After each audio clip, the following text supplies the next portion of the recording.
Once, I came across a strange post on one of the forums where people discuss the paranormal. Here's what it said. This happened to me last winter. I live in a small town surrounded by forest. It's quiet and peaceful here, but there's one thing we never talk about. The old tunnel in the northern part of the woods. Nobody really knows why it was built or why it was abandoned so quickly, but everyone knows one rule. You shouldn't go there. I always thought it was just silly urban legends. But that night, I decided to check it out for myself.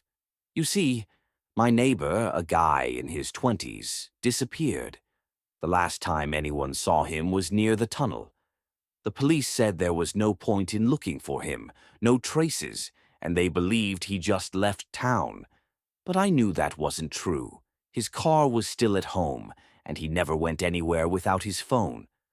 That night, I grabbed a flashlight and headed out. The forest was eerily silent, as if everything around me had frozen. Even my footsteps seemed too loud. When I reached the tunnel, it was completely dark inside. The beam of my flashlight couldn't penetrate the darkness, as if the tunnel absorbed the light. And yet I went in.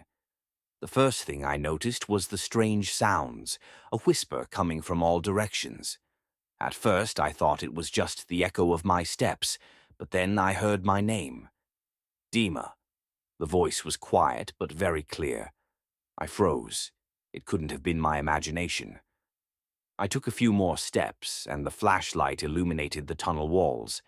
There were words scratched into them. Some of them I could make out. Help. They're coming. Don't go in. And then I saw footprints, fresh ones, as if someone had just run through there. They led deeper into the tunnel. I wanted to turn around and run, but instead I kept walking. A few meters later, I heard another sound, a raspy inhale, like someone behind me was trying to take their first breath of air.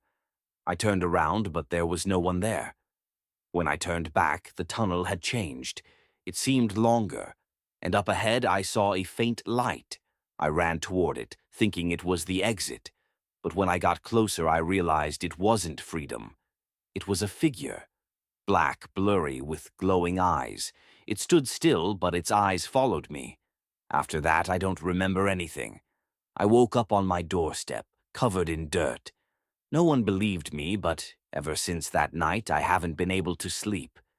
Every time I close my eyes, I hear that whisper, Dima. And I know one thing. If I fall asleep, I won't wake up again.